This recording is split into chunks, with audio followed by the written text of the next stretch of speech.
I always feel like Leo season is a great time to just like truly embody ourselves and to truly embody and like be proud of everything that we have accomplished. You know, I know that we're halfway through the year and a lot of us might not feel like we accomplished very much this year, but you've probably actually accomplished way more than you think that you have, and you've probably accomplished a lot on a really internal level. But there's so much wisdom that can be harvested at this period of time. And so don't hold back on what you've learned and be sure to share that with other people. We're really entering into a moment in time when we are really all called to step up and be teachers. So we're coming right into Leo season with this feeling that we are ready to expand and move into something new, but we're really in a preparation stage here in this Leo season. So in the first part of Leo season, we might find ourselves with an opportunity. And this opportunity could be an actual opportunity that is presented to us, or it could just be a calling that we feel from deep within ourselves. There might be a sense of heightened awareness and a desire to put ourselves out there in a new way. Now, Mars is going to be in Aries, the cardinal fire sign, and on the first day of Leo season, the sun and the moon will both be in the sign of Leo. So we might have this like fiery, inspired motivation to take action. So action can come more easily. However, throughout the course of Leo season, Mars is going to be moving into a square, and really is already in a sign-based square, with the conglomeration of planets that we've had in Capricorn, most of them throughout the entirety of this year, although Saturn was in Aquarius for part of the year. So the three planets that we currently have in Capricorn are Saturn, Pluto, and Jupiter, and all three of these planets are currently retrograde and are going to remain retrograde for the entirety of Leo season. We're facing big structural, systemic changes and challenges, and I don't think that that's a secret to anybody astrology. I mean, if you look outside, you can see that this is happening in our world right now. So while our motivation to take action might be strong for really the first time in months, there will be obstacles that need to be overcome. And some of those obstacles will be external, but others might be internal obstacles still. There will be a need to face some of our own fears and anxieties in order to follow the call of our soul and trust our increased awareness about what we are led to do at this time. It's really important to honor every victory that you have and to keep moving forward. Even though the sun has moved into Leo, Mercury will still be in Cancer, and Cancer loves security and protection. So if we feel called to leave something behind in our heart, our mind might be telling us, no, you need to stay safe and play it safe.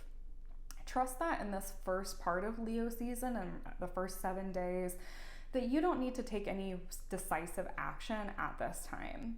And while you might feel pressure to get everything done right now, the energy is going to support a more methodical approach throughout the course of the season. We're being called to move in this way, and so we need to heed the call to take up space, but we need to do so from our integrity. Vulnerability and shame expert Brené Brown says that integrity is choosing courage over comfort, choosing what is right over what is fun, fast, or easy, and choosing to practice our values rather than simply professing them. This quote is a really wonderful summary of how we are called to take action during this Leo season. While Leo season often gets the reputation of being the most wonderful, fun time of the year, and I'm not saying that there won't be joy, fun, and play, and there absolutely should be, but this is not necessarily a time of overnight success, but rather making a commitment to the long haul of what our soul is asking us to do. Moving into the second 7 days of Leo season, we are called to accept that a lack of fast results doesn't mean that meaningful work isn't being done. We need to listen to our own internal wisdom and trust the pace that is laid out before us. Throughout this period of time, Mercury, the planet of communication, is going to be in opposition to Jupiter, Pluto, and Saturn, all in Capricorn. So our fresh new ideas might be challenged in some way, and we need to try to be flexible and open-minded with our approach rather than committing to a fixed schedule and forcing ourselves to stick to a single plan of attack. But don't let a lack of confidence stop you from moving forward. It is important to keep that momentum moving forward. Now, on August 3rd, we have the full moon in Aquarius. And at this full moon, there is going to be some tension between what is best for us and what is best for everyone else. Boundaries are going to be set whether we like it or not, and some of those boundaries might be with our own brains. We might need to tell our mind to be quiet so that we can actually follow through on what we've been inspired to do. So this energy might also play out in our relationships. And with Mercury and Venus both in the final degrees of Cancer and Gemini, respectively, there might be a pull to wrap up ideas and thoughts that have been brewing in our relationships all summer. Conversations that take place under this full moon will be intense, and there could be a sense that the pot is boiling over and we are unable to see beyond our own narrow viewpoint.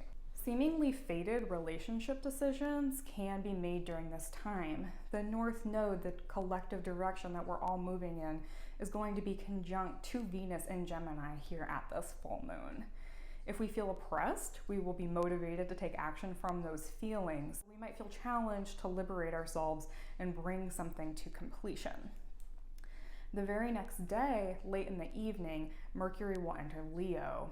And Mercury, like I said, it's been in Cancer since May 28th, so really all of this summer. And our mental states have been in this more sensitive, vulnerable, subjective way of thinking about things and understanding information. And our mental processes might have been, more easily triggered, or we might have been in more of like a self-protection mindset. When Mercury moves into Leo, we're going to have an opportunity to communicate with more confidence, which is great. The creation process might move more swiftly, and we're going to have to move more swiftly with it because Mercury is only going to be in Leo for about 2 weeks. So if there's something that you want to do, if you want to take up space with a passion, if you want to tell somebody something, or you want to make something, don't delay. This is the time when you actually are going to want to start to move things forward. And what you have the courage to say at this time could have an impact on your trajectory for the next year and a half while the North Node continues to move through the sign of Gemini.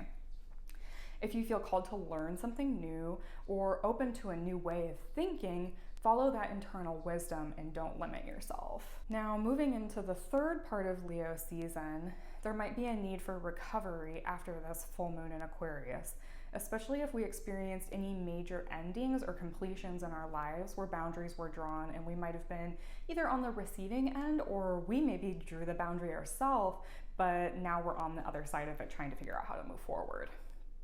On August 7th, Venus will also enter a new sign just after Mercury entered into Leo. Venus is now going to move into a new sign for the first time since April 3rd. So this is a pretty major energy shift that we haven't had for 3 months. And we've had 4 months actually of Venus being in Gemini, inviting us into speaking and listening and being curious, and also kind of tapping into looking at 2 ways of being in our relationships and in our creation process as well. So with Venus now entering into Cancer, remember Cancer is the great lover of security and stability, this planet is also going to be moving into a sign-based square with that same stellium of planets in Capricorn that I mentioned earlier, Jupiter, Saturn, and Pluto. So our commitments might be challenged to deepen, or else it could be time to move on. And Venus in Cancer is going to invite us into a more nurturing and vulnerable way of relating, which could be relating with other people, but it could also be with relating to ourselves. So, since March, I think most of us have become extremely aware of how fragile life is and the people around us, how quickly that the people around us can be gone or disappear for any number of reasons. So if you love somebody, you need to tell them. And if someone is important to you, then you need to stand up for them. With Venus in Cancer, there will definitely be a need to care for or nurture ourselves in a softer way and make space for any grief that needs to be released at this time, tending to any heartbreaks that have come up. Where any fire or passion has been extinguished, know that the universe is leading you in the direction that you need to go, even if it doesn't feel that way in this exact moment. If there are endings to the way that you are doing your work specifically, take a look at the way you're spending your time and exerting your energy and see if they're in alignment with your deepest desires. So moving into the 4th week of Leo season, We have maybe been called to take a well-timed rest in the days before, and now it's time to set sail on pursuing our goals with a steady pace.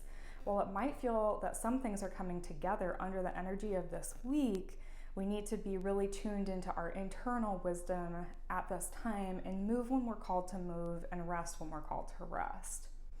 On August 13th, a power struggle that has been building all year is going to hit a critical point, and this struggle is between limitation and freedom. Mars in Aries will be in an exact square with Pluto retrograde in Capricorn. So Mars wants to take action and move quickly, move fast, move for the self and for like self-interest. And Pluto is about a slower, deeper, really gradual kind of movement. And back on January 12th of 2020, Saturn and Pluto were conjunct for the first time since 1982 around this exact degree where this square is going to happen.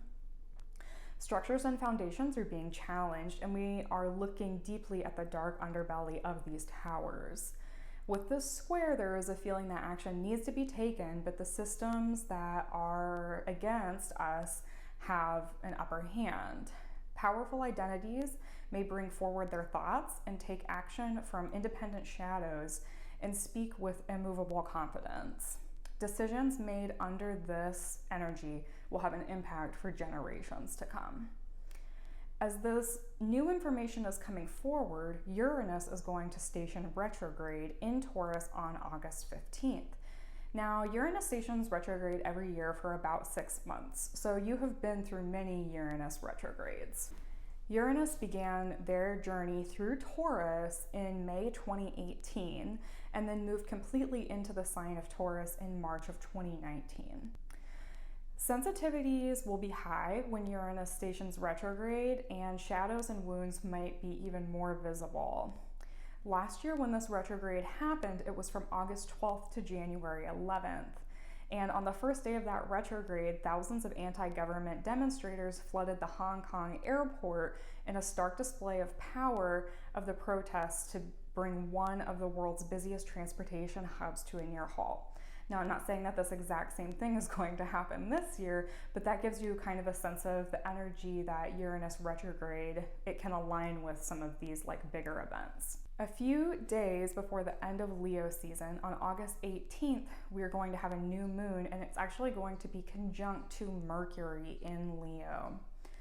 New information may come available at this time, and this new moon is an aspect to the North Node in Gemini and the South Node in Sagittarius. So this information may illuminate what we need to leave behind in order to move in a new collective direction.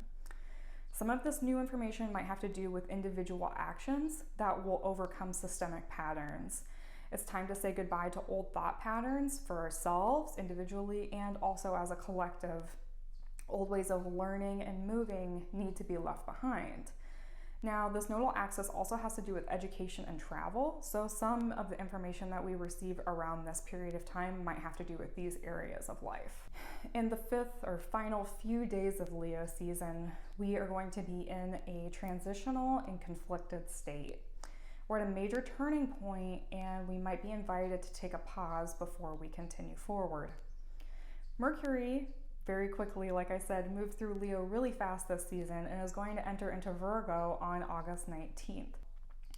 Here, we might feel the weight of the end of summer, and we could really easily judge ourselves for how much we have accomplished this year.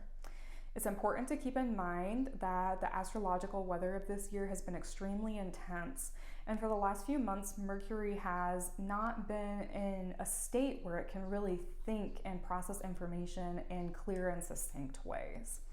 So with Mercury now in Virgo, we should be able to tap into some necessary logic, but we also need to be wary of old narratives about not being good enough or productive enough.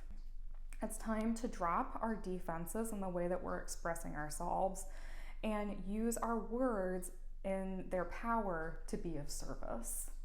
If you enjoyed today's video, definitely make sure to hit the subscribe button so that you can see my weekly and monthly astrology forecasts. And if you're not already following me on Instagram or subscribe to my email newsletter, then you can do so at the links in the description below.